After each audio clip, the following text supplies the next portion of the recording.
Hello everyone, I hope you're all doing great today and I hope you enjoyed these stories.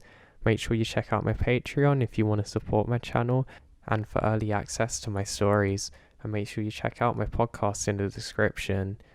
I have a quick message before the video starts, and that's it. No matter what you're struggling with or going through in life, remember that the process of getting better and overcoming things is a journey, and there's always going to be ups and downs. There's going to be down days, but it's important to remember that you might have some that you'll face, and it's important just to keep going and overcome them, and try not to judge too much of how you're feeling on the bad days. An example involving myself is that I used to have social anxiety quite bad. It was to the point that I wouldn't feel comfortable even buying something in a queue if I had to stand around other people or get my hair cut. I really didn't enjoy those experiences. But now I've been able to speak at conferences in rooms packed full of people, and I'm the most confident person in the room, whereas previously that would have been my idea of hell and my biggest nightmare.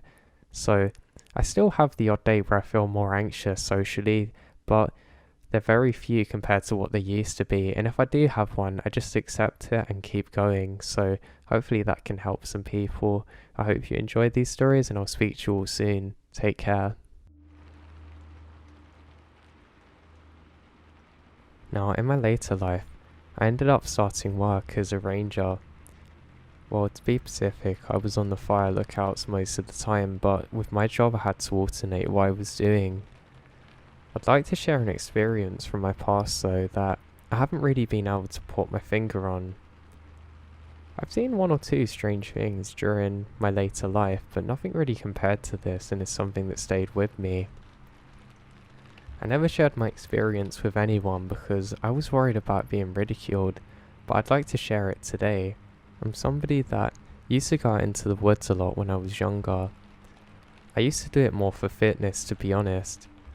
I found it was better if I could actually jog away from everyone because A, you wouldn't have to run into anyone, and B, I thought being out in the trees and with all the extra oxygen it's probably more healthy for me.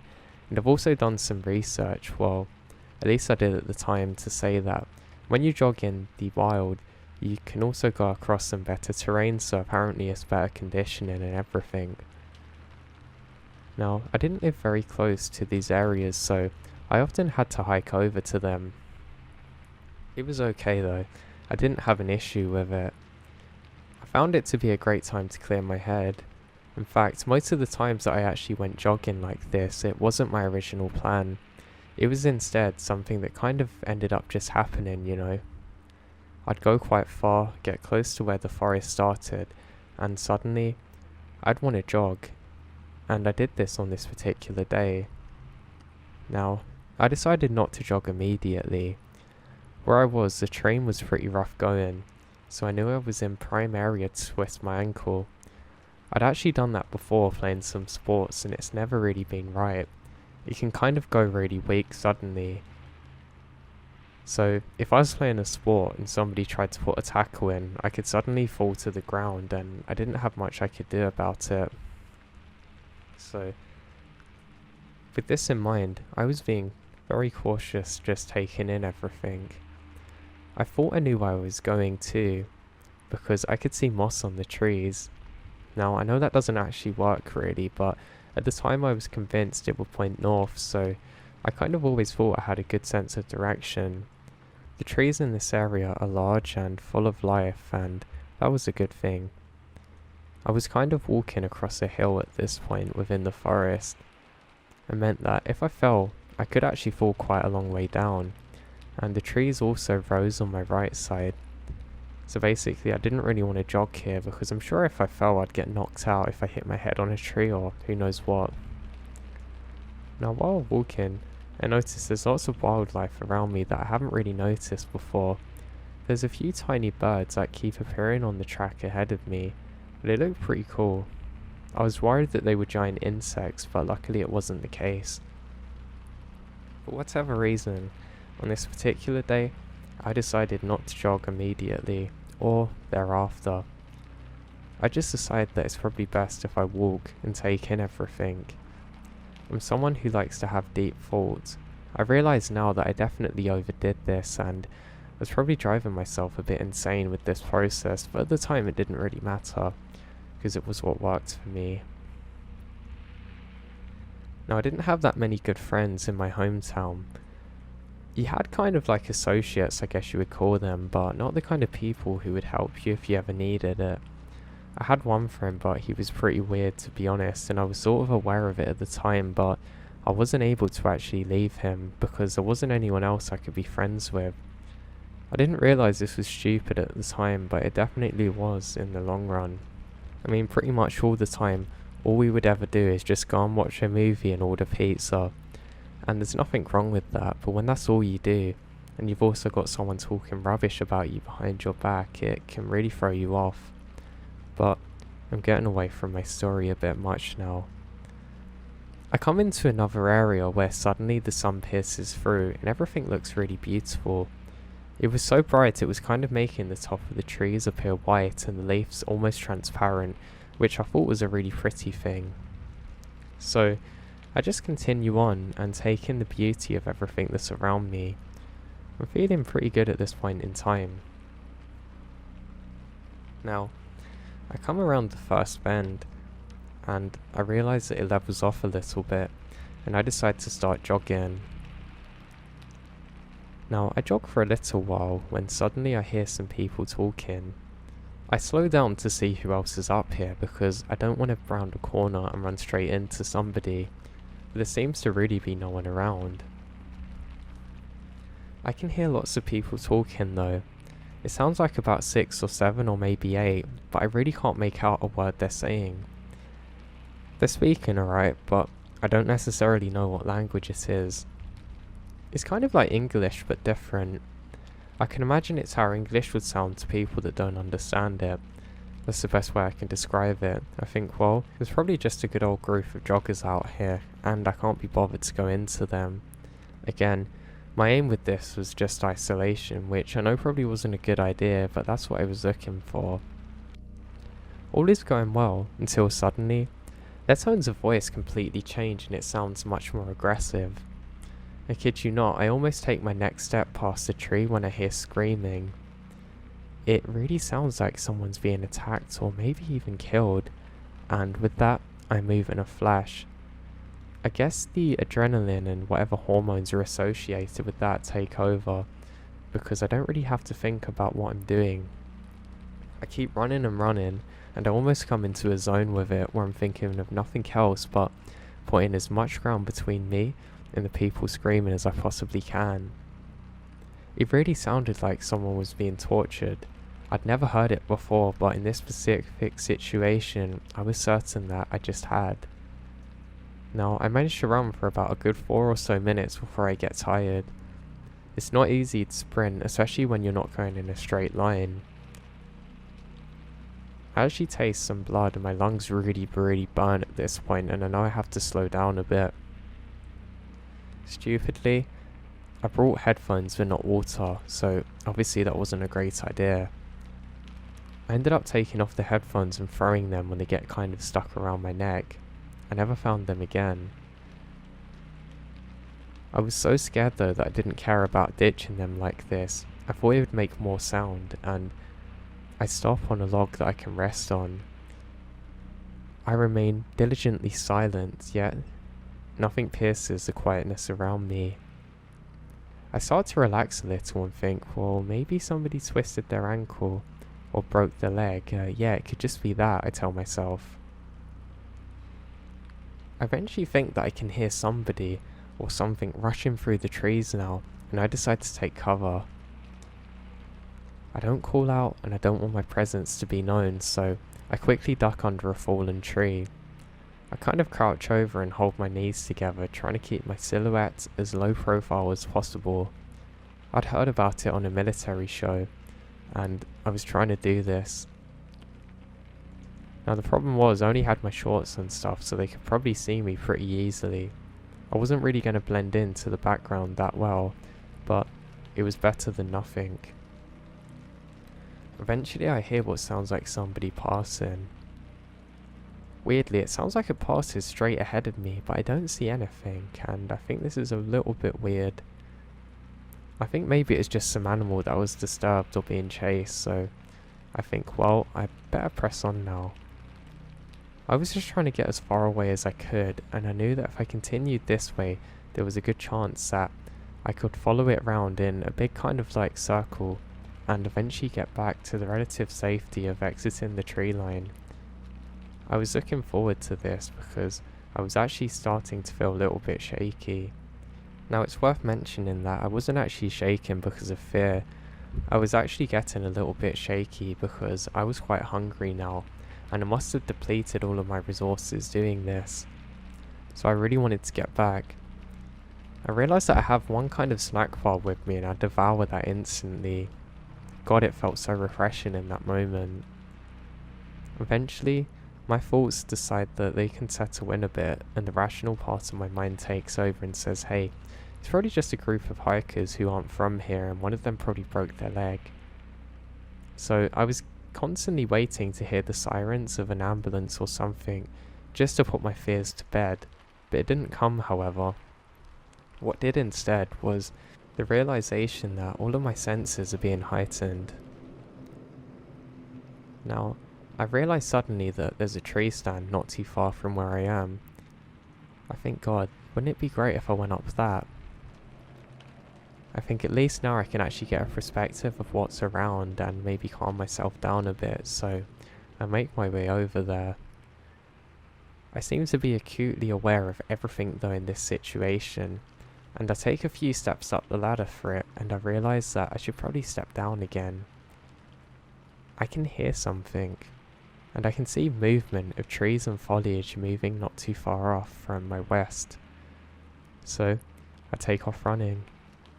I'm doing a jogger's pace. Now, I'm quite quick to be honest at this, and I'm able to maintain it forever, so this is what I do.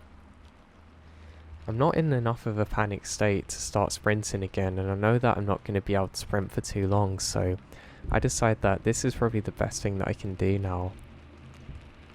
Luckily, the trail that I'm on now is much more even, and there's not all big rocks everywhere that I can probably trip over, so I'm feeling alright. Now, I picked this pace up for quite a long time. It was probably about 20 minutes, and I'm literally halfway back to where I need to be now.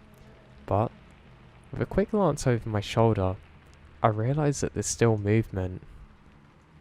And when I hold my breath for long enough, I can hear that there's something coming behind me.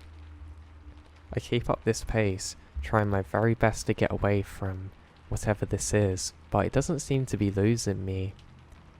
And then, it's accompanied by more voices. It sounds like those people I heard earlier.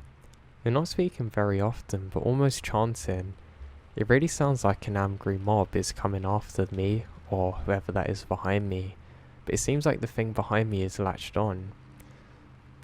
I jog probably for another 10 minutes, and I'm not that far away from where I need to be, and that allows me to let my guard down a bit.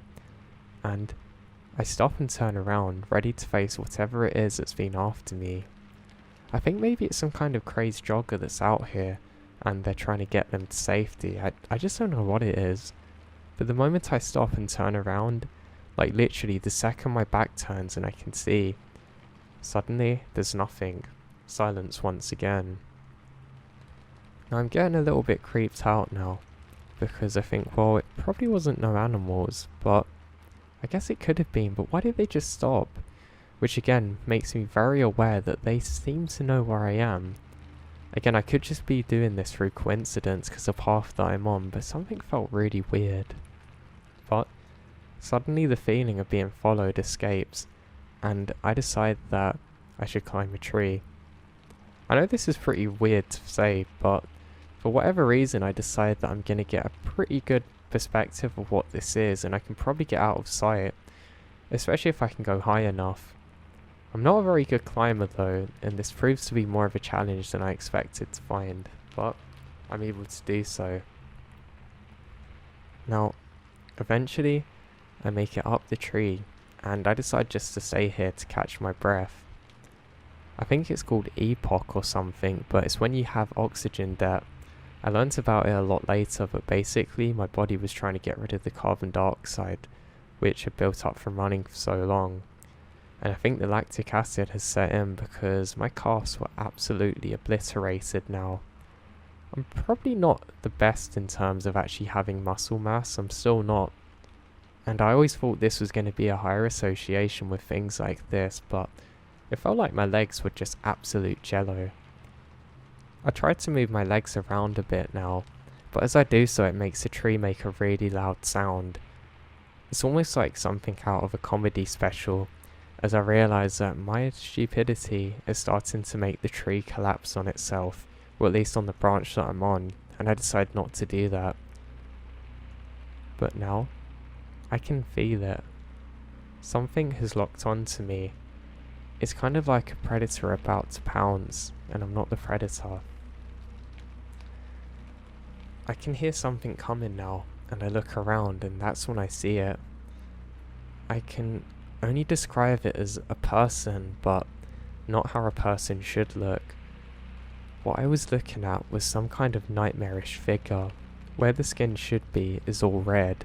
There's no hair, just red everywhere, and some kind of liquid dripping off.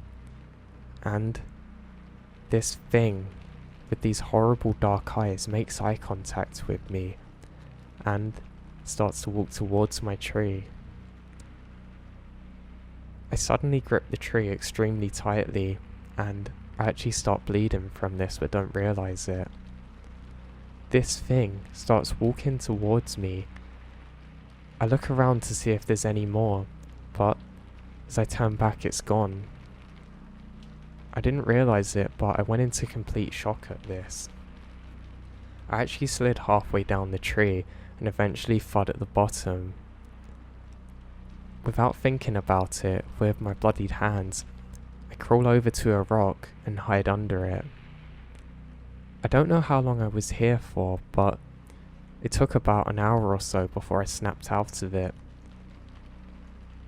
I can't tell you what I'd described without tearing up in person, but it was like something from completely out of this world. Maybe it was a demon, I didn't know. I just knew it was time to get on the move again. This time when I get up, there's no uneasy feeling like I had before for some reason. I just feel completely drained, almost like a truck's hit me. Everything in my body hurt, and I was shaking. With my hands now shaking next to me, I pick up a light jogging pace which eventually becomes a full sprint until I get out of the woods. I couldn't bear to look behind myself, and instead I just keep going forwards. I'm really shaking now, and for whatever reason, whenever I saw other people it didn't bring any comfort to me, and everyone seems to be staring at me weirdly. Something just feels extremely off. And I can't stop thinking of that thing that I've seen the whole journey back home. I feel extremely paranoid, and I don't like that every person that I pass is staring through me, almost like I'm a ghost. Eventually I make it back home. I go to wash my hands off in the bathroom, and I realise that my face is extremely pale, and I haven't been able to close my mouth. I look like I was on drugs or something. I managed to go down and make myself some food, and I eventually crash out on my bed and fall asleep. I woke up the following day and everything's as it normally is, with my mum making me some breakfast. My mum commented that she thought I was unwell, and asked what I'd been doing the previous day, because I shouldn't be that tired, and I couldn't bear myself to explain what I'd seen to her. Instead, I just say, "Oh, nothing, I just went on a big hike and hurt my ankle." And she says, "Oh, let me look at that for you."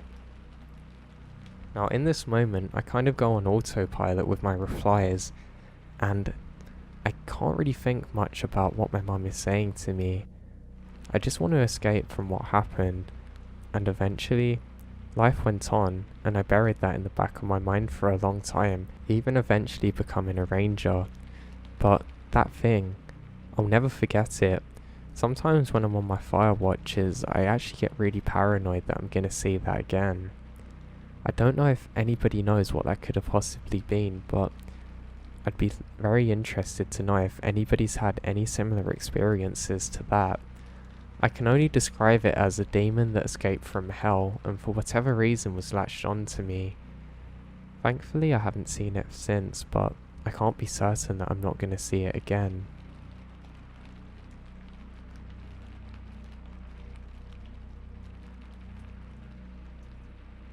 When I was 15 or so, me and my group of friends all slept over at the leader of our friends group's house. The dude lived in the mostly rural area of our town, basically in the middle of the woods, a home which is absolutely surrounded by thick walls of trees. Now in the evening, we decided to go out and start a bonfire deep in the woods, so we packed up, get all our materials and went straight into the woods. On the way to the spot we'd been making our campfire at, he told us about how messed up and creepy the woods are, and numerous things that he's seen there. Apparently white, skinny figures peeking around his shed, staring at him and running off when he looked at it, screaming and whispering from the woods, figures watching him, all the good stuff. It set the mood well. By around 7 at night, we had the campfire set up and it was pitch black outside, as it was the middle of winter in New Hampshire.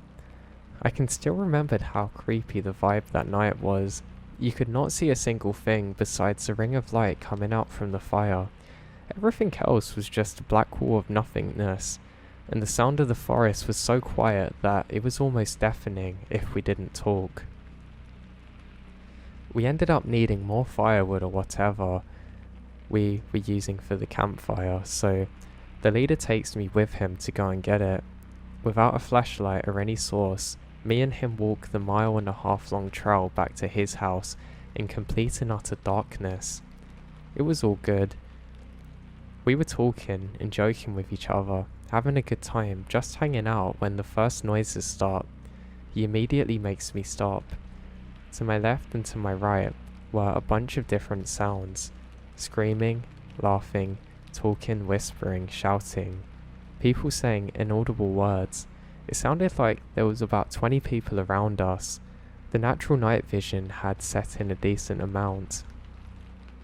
And I look over at my friend, who had his head completely down and didn't say a single word. Known for being a complete goofball and wild funny dude, I've never seen him so shaken before. He had this look to him that still kinda haunts me to this day, knowing him as this fearless leader type of our group, and seeing him shaken up truly unsettles me.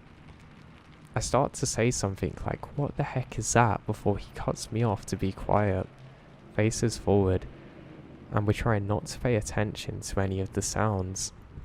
I did what he said, and the next 3 or so minutes is uncomfortable and terrifying. I remembered feeling sick to my stomach. By the time we reached his house, the sounds had stopped, and we grabbed what we needed to grab in silence. That's when I could really listen to the sheer quietness of that night.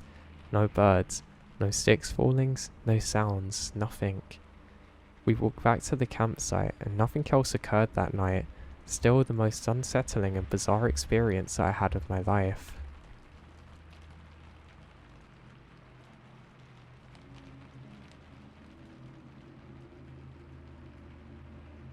So I'm going to start by saying that I'm basically a skeptic when it comes to the paranormal, although I love hearing stories about those. Now this is why I'm having such a hard time understanding what happened to me last September. My dad, grandpa, grandma and I are attending my cousin's wedding in a rural town just outside of South Haven, MI, later in the summer. We rented a small house in town which was located in a very wooded area just off a small lake. Something felt off though, and extremely though, as I got out of the car at our rental property. The best way I could describe it, something felt off and I was immediately uneasy, but being the skeptic I am, I shrugged it off and chalked it up to being anxious and tired. The night we arrived, my dad and I were having a smoke outside and noticed how weird everything sounded. It was about 11 PM and there was no one else around, though the trees were cracking incredibly loud, and we were hearing strange animal sounds. But nothing too out of the ordinary, just the type of animal noises you could hear in rural MI, but they just sounded particularly strange to us for some reason. We said our goodnights and went to bed. The next morning, my dad told me that he went outside for a smoke at about 2ish in the morning and heard what sounded to him like somebody close by banging on a metal sliding door.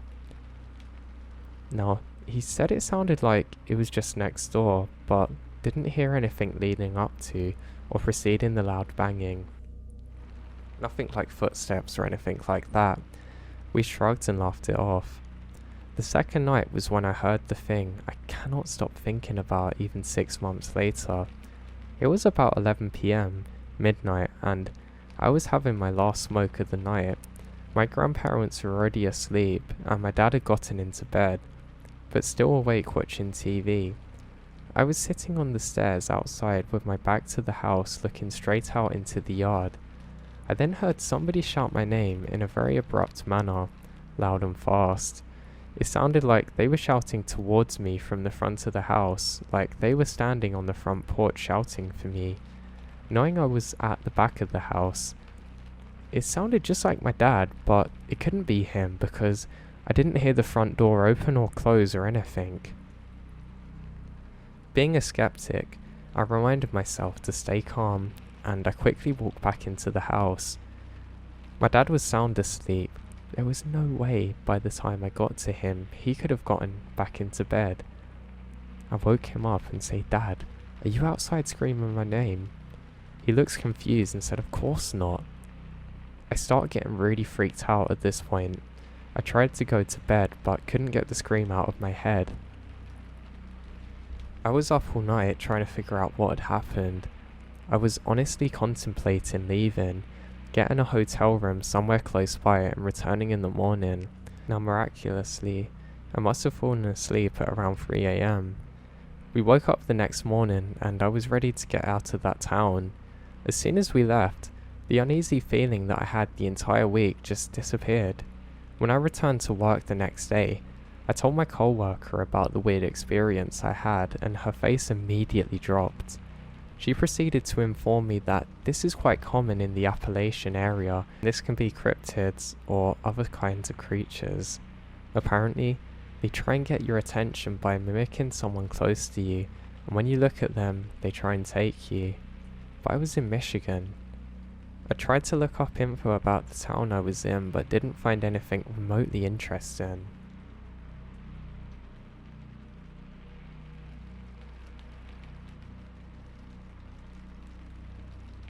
Now I got thinking, after a couple of weird things I experienced in my hometown, and it had me wondering if anyone else experienced anything similar. Back when we were teens, my brother went out for a walk outside of our neighborhood. Where we were walking was kind of wooded, but the houses were still pretty close together, yet considerably more in the Bonnies compared to our place. Anyway, we had almost completed the loop of the area, and were around the bend going towards the exit when we heard something odd. I remembered there was a helicopter overhead around the time we both heard this weird guttural yell/growl. Like, right next to us, it was so close. It sounded like a mix between a mountain lion and an annoyed house cat, yet oddly having a weird human tone. We both just froze and looked at each other startled, and I started looking around for the source, but there wasn't a single cat or anything like it about. I was pretty freaked out and practically speed walked to the road. All the while my brother kept asking me, "What was that?" But I was too spooked to talk about it. It was like a primal type of fear that kicked in. I just kept looking over my shoulder the whole way back. Anyway, pretty benign but definitely bizarre to say the very least.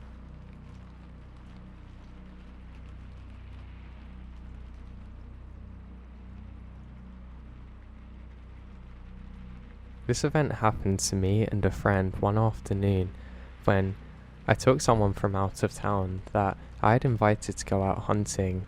The location was South Louisiana's, in an area with thick woods and a lot of palmetto, up to 6 foot in some places, and water that we had to walk in to get to my deer stands, which are up to our waist at times, so it was slow moving in the mile we have to walk to get to the deer stands, and my friend wasn't really used to tough terrain, but He kept up, and when I got to the first stand, which is 15 feet off the ground, with a ladder that we have to climb up, I told him that I would be by to pick him up in about half an hour after dark, since I was half a mile past him. We had a full moon that was reflecting off of the water, allowing us to hunt a few minutes longer, and when it became too dark to see, I climbed down from my deer stand with my rifle on my shoulder and start walking slowly towards my friend to pick him up. And that's when I was almost next to him when I shined my light up, and he wasn't in my stand, so I shined the light on the ground, looking at the bottom of the stand, and there he is, leaning against a tree. I remembered thinking that was weird, and also the fact that he wouldn't look my way. Now I keep calling his name, but decide to walk up to him within a couple of feet and ask him if he's ready to go. He finally turns his head towards me, and what I saw in him is something that scared me so bad I took my rifle off my shoulder and put it in between me and him. His eyes were rolled back in the back of his head, and his mouth was wide open, just staring at me, not saying a word. Now, I ask him what's wrong, but he doesn't reply. This is really bizarre. Now, I was a mile or so back in the woods at this point, with solid plumatoes up to my waist in water, with my good friend looking at me as though he's possessed or something. And yes, I was scared, so I slap his face and he snaps back to himself. I ask him if he's okay, and his only words are, "Let's get out of here now," so without me actually knowing what was going on, I made him walk in front of me the whole way back to the truck, and we get in and left without saying a word. I then ask him what happened in the woods, why did he look shocked and possessed, and that's when he started crying and started telling me how he was sitting there in the stand and he had something coming through the water as if it was walking, and when he got close enough to see what it was, he said it was a man that looked like he'd been skinned alive with no skin at all. He said he was so scared that after this, he actually climbed down and hid underneath the stand against a tree so that it couldn't see him if it come back. He was in shock when I got to him. That's why he looked the way he did. He was so shook up and crying that I made him pull over for me to drive. Well, a week went by and I was talking to my little cousin who had gone on a grand tour near an Indian memorial, and they were explaining how this Indian tribe would skin men of the tribe alive and then burn them or let them loose into the woods, and that's if they committed a serious crime. And my friend who had witnessed this skinned man a week earlier wasn't from around this area, so had no idea of knowing what it could have been. Maybe he saw one of the ghosts of these people who were skinned alive years ago and just didn't know that's what it was. I'm not certain, but it sounds pretty similar to what my friend had seen.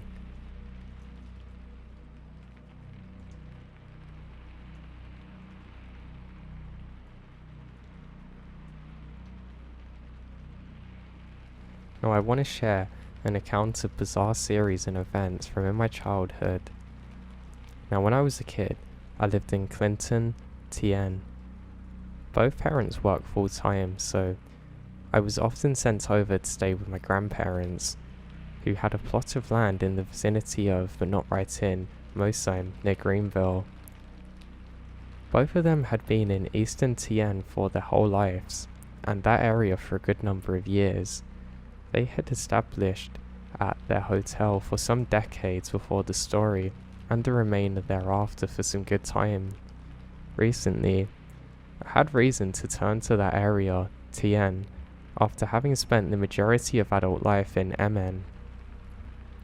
Being in and around the area, driving the same roads made me reminisce about my lazy summer days tucked away at my grandparents', learning to shoot on the same .22 with which Grandpa had taught Mum, feeding fish at a neighbour's stock pond or spotting deer and bear with binoculars from the back of the porch, which I relayed to my mum, and she told me a story about a time I scared my grandpa half to death, then lied about hanging out with Bigfoot.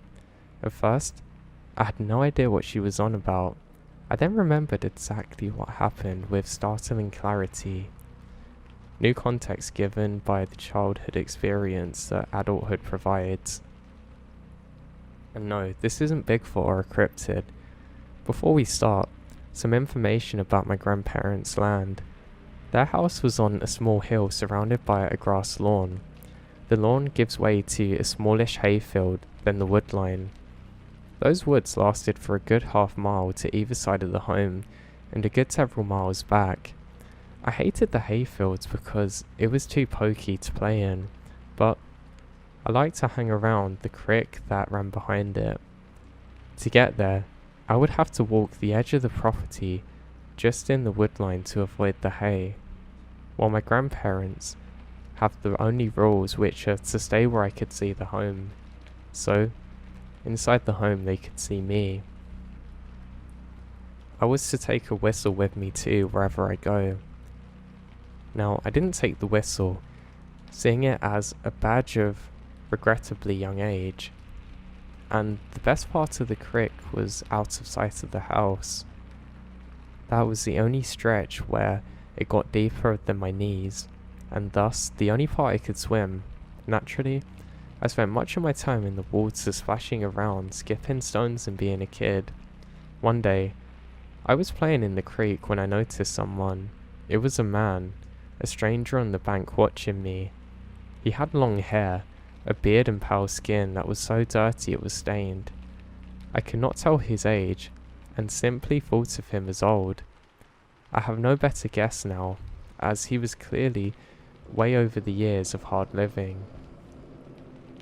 He wore no shirt, no pants, only a wrap of dirty clothes around his waist, kind of like a Moses dress. Around his neck there were multiple necklaces made from rotten old tatters of clothes, fibre and string. In those knots were various pieces of mostly bony things, but some flowers and dark glass. When I first saw him by the creek, I was terrified, frozen still. The man, however, was smiling. He gestured from his squat with an open arm, fingers down, in a kind of "don't stop for me" wave. I didn't react, startled and breathing. Then he splashed me, still smiling, and did it again, so I did it back and thought we were playing. We both threw water at each other. He jumped in the creek and stomped around with me, laughing all the while. He threw some rocks into the water and so did I. We pushed each other too. We carried on for some minutes until my grandma calls for me. With her voice, a switch had turned off. The man stopped and fixed a gaze back towards the house.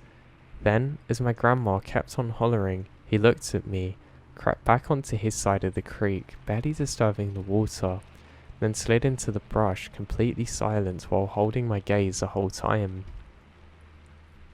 Once he was out of sight, I waited in the water until my grandma found me. She wanted to know if I was alone, and I said no. She became very tense, asking who was with me while looking around, and I don't answer. Didn't know how. Seeing no one, she pulled me back to the house without any words, gripped like an iron vice the whole time. At the house, the real inquisition began.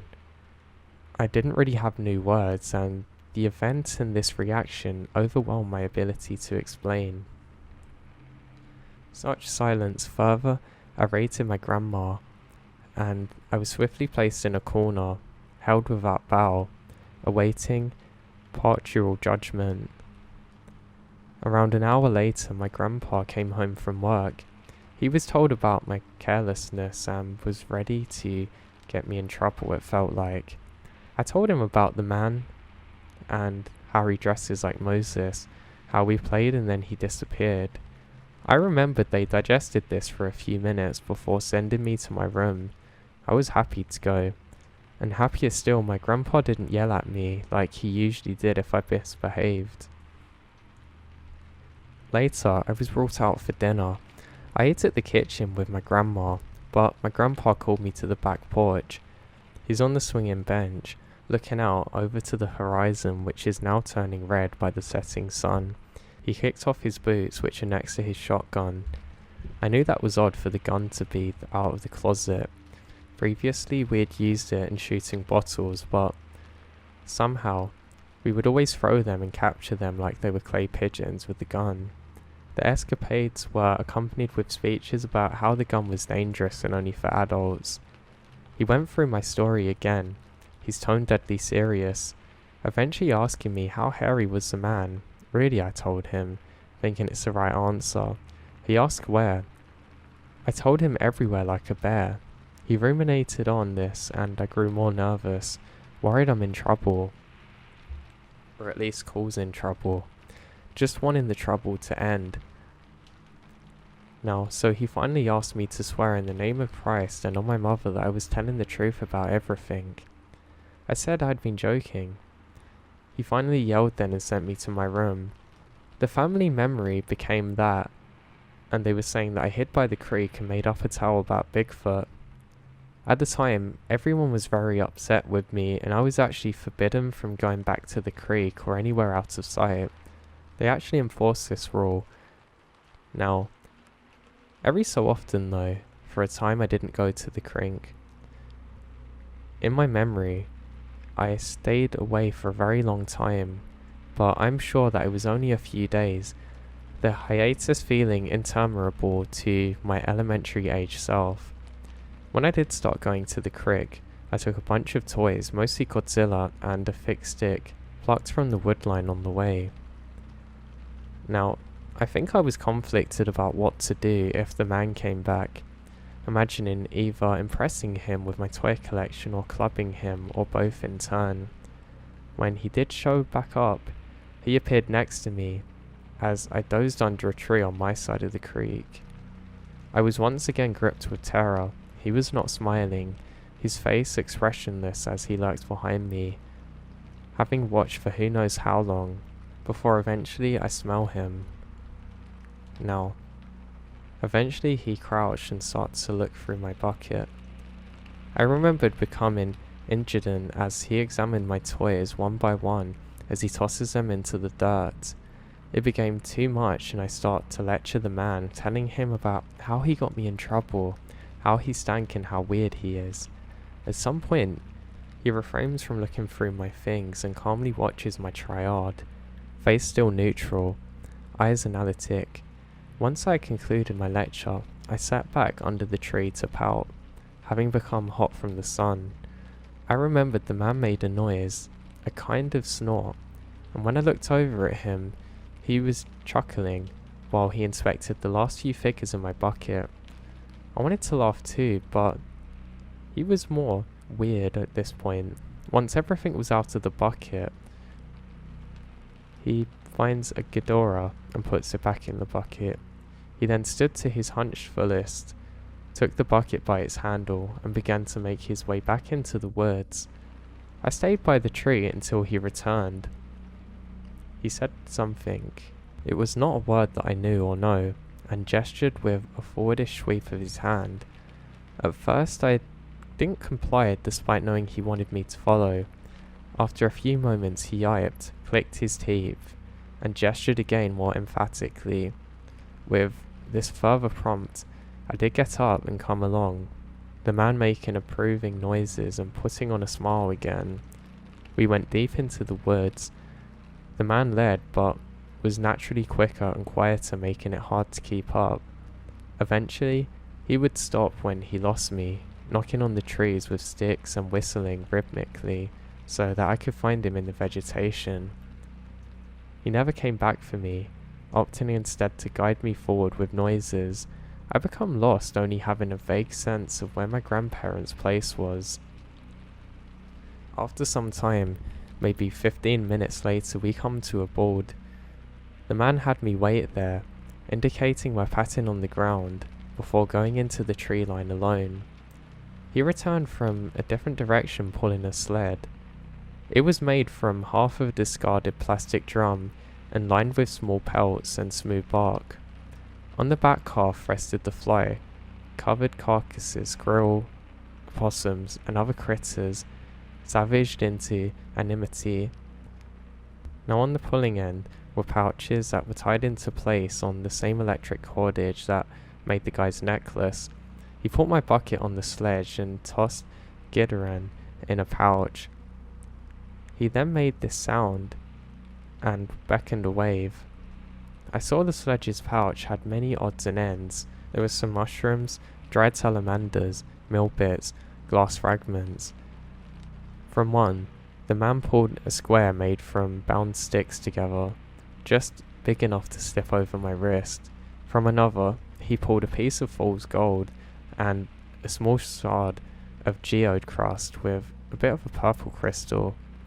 These he handed to me with an air of business and a few other weird things, uttering nonsense. He then patted the group for me to sit again.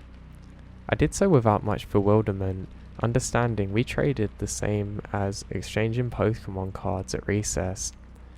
I did not much miss Gideon anyway. He was a bad guy, the bucket was a loss.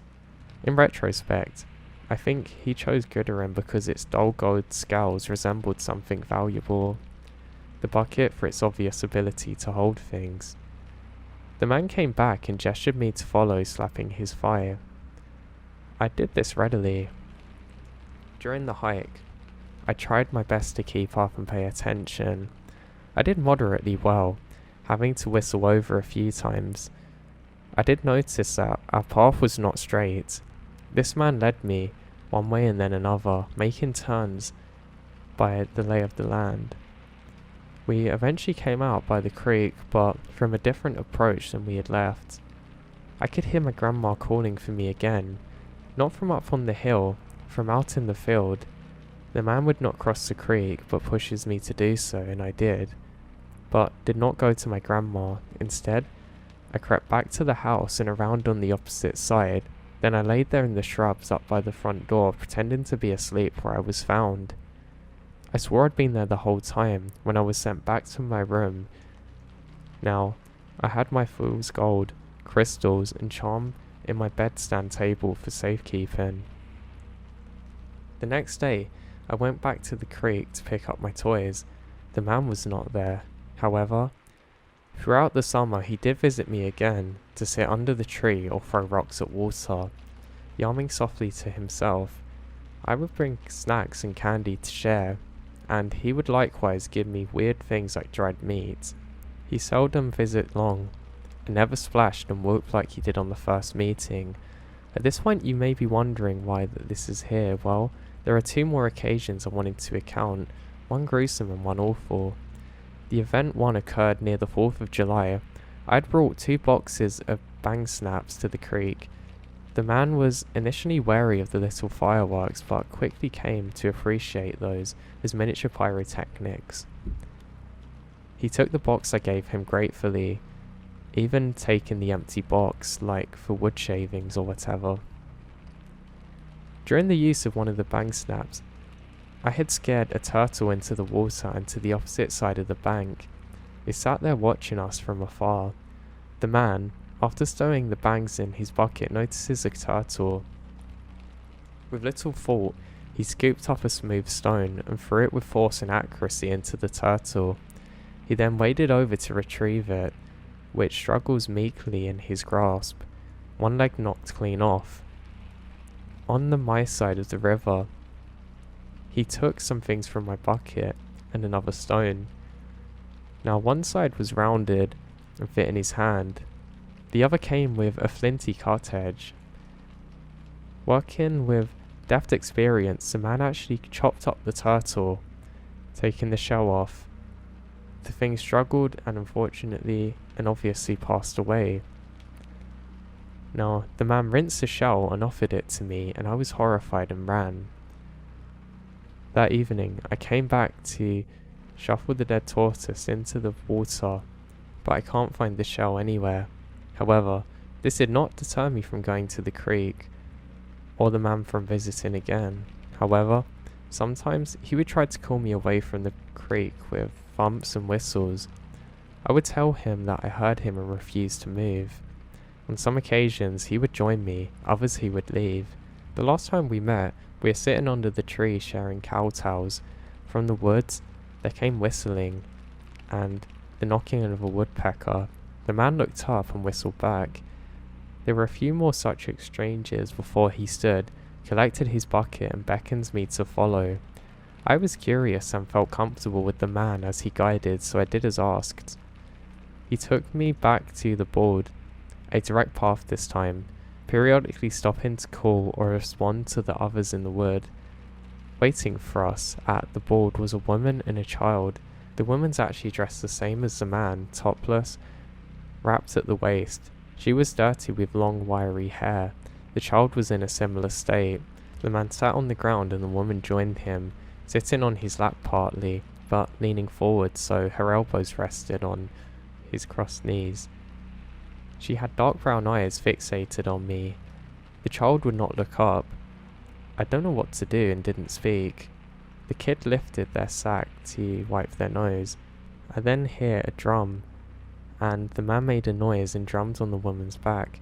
The kid looked at them, still hanging her head, having her face covered. The woman yammered and swatted at the girl lazily, the man echoing her noises, slapping skin once more. At this bizarre scene, the girl approaches me, stepping close enough that I can smell her wheezing breath. She was thin but not emaciated, and slightly taller than me, should she have straightened up. The man and woman fussed some more, then the girl leaned close to me, and presses her cheek on mine. Her hair was in between us, and it's cold. She had no move to embrace me, just wondering what I was almost. During this time, the woman approaches, so pulls the girl back by her shoulder, and does some slaps on the girl's head. The woman then gathered the girl's hair in one hand, and the other to sweep her, and just hit her.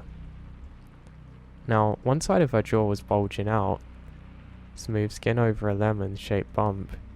Her mouth was twisted by deformity. Her nose faced to one side, as though asphyxiated sideways. One eye was bulging. The other was regular.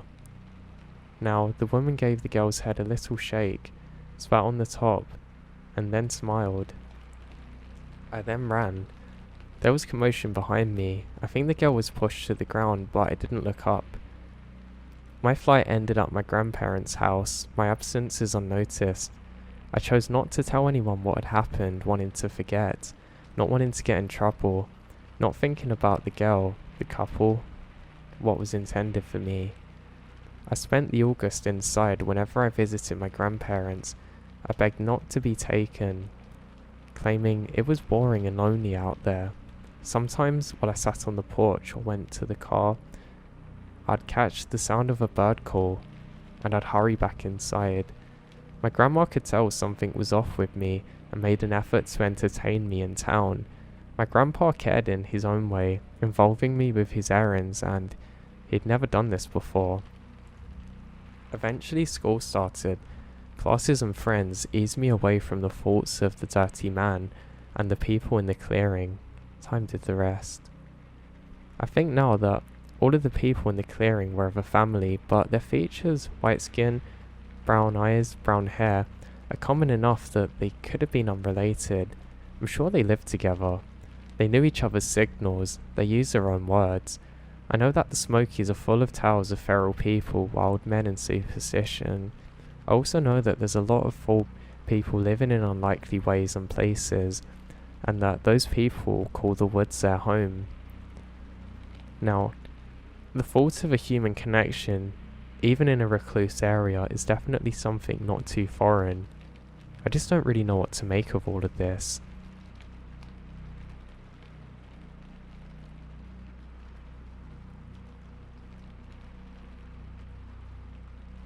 Now, I'm on my honeymoon about 21 years ago in Swain State Park, Florida. It was close to the end of season, and a guy checked us in to the campground, asked us weird questions about, do you have a dog, weapons and stuff, and told us, lock the front gate at night. This guy was creepy but official, and we're in our mid-20s and not the smartest of these dangers. We went to our campsite, and I don't think we saw another person or camper at all. We made dinner, wind blew things over, and it was a failure. It was pretty dark, and We were getting the fire built up when we saw the ranger guy hiding behind a tree watching us. I yelled at him and he tried to kind of walk it off like nothing had happened. But 10 minutes later, he was 180 degrees off doing the exact same thing. We tore camp down, cut the padlock, and get out of there. Kudos to my bride for remembering that we had them stashed and bolt cutters in the truck.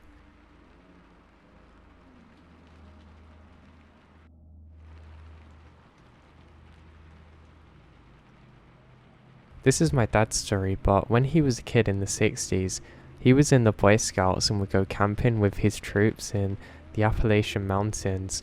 One night after having fallen asleep in his tent, he woke up standing alone, a few feet away from a sheer drop. It was still dark and he had no flashlight or gear, not even shoes. Had to find his way back to the campsite by moonlight. When he got back, no one had realised he'd gone. He said to me that if he hadn't woken up when he did, he would have basically walked straight off the cliff and no one would have actually ever known what had happened to him.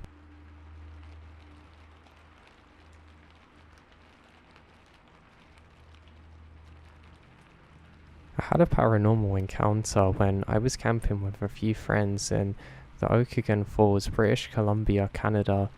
We were camping to celebrate my 13th birthday, and the girls and I had gone down to the lake for a swim. On the walk back to our campground, we walked along a river that had a fair-sized dam. Unfortunately, there has been an incident where 2 brothers drowned after being unable to escape the turbines a few years earlier. The dam had been marked and a skull and crossbones, signs there saying danger. We're a couple of 100 meters down the river and close to our campground when I saw an incredibly clear and bright white figure of a portly pre-teen boy walking atop the water. I stopped and told my friends to look, and one of them did and exclaimed that she saw him too.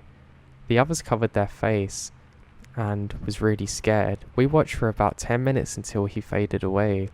He walked along the river surface slowly for about 10 meters then disappeared.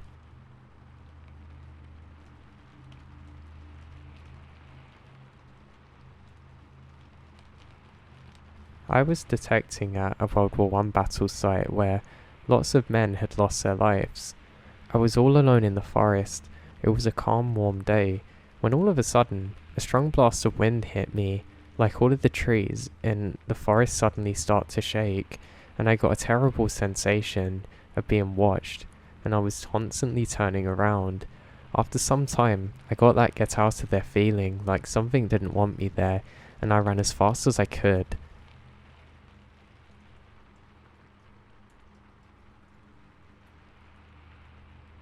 I remembered going for a jog next to my house. Luckily I live close to a really nice forest, so I could always be out in nature if I chosen to be so. And on this particular day, as I was jogging, I heard somebody chasing me. I glanced over my shoulder and sure enough, someone was following me very quickly. My vision's kind of blurry because of the shock of it, but they follow me for a good minute until eventually I scream and run through the door and slam it behind me. My dad gets up and can see somebody and quickly goes outside. He looks very perplexed as I ask him what he saw. He said that he saw somebody running then just suddenly disappeared, like they were about to go back into the woods but they just vanished.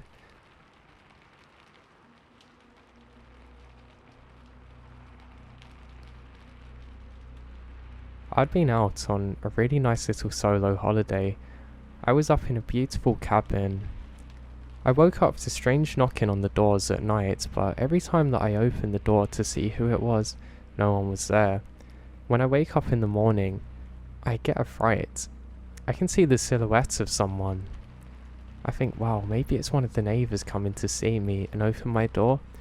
And to my horror, I see the silhouettes of probably 3 or 4 people, which are completely made out of ice surrounding my cabin.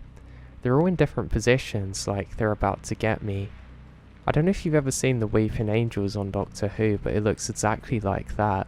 Like they're frozen, about to attack me. Weirdest thing is, no one's around and there's no footprints whatsoever.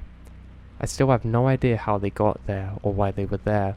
I ended up leaving that trip extremely early.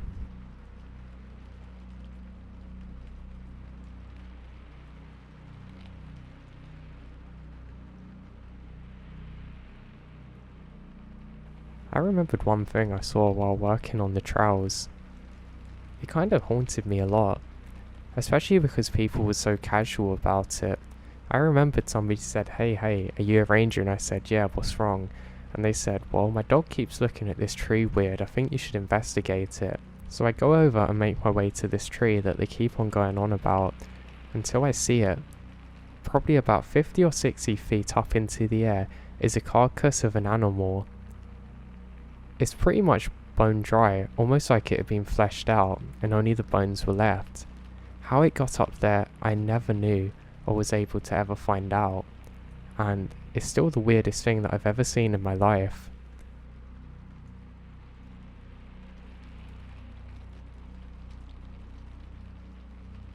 When I was much younger, me and my friends were basically adventuring close to a golf course not far from where my buddy's house was.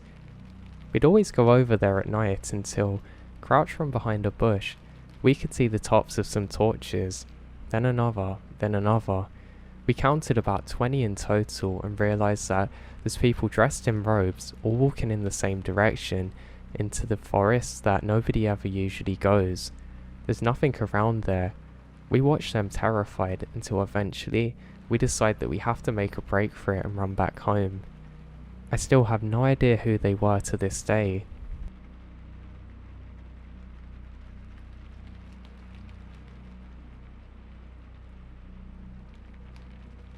The weirdest thing that ever happened to me was while I was doing some ranger training with one of the really senior rangers.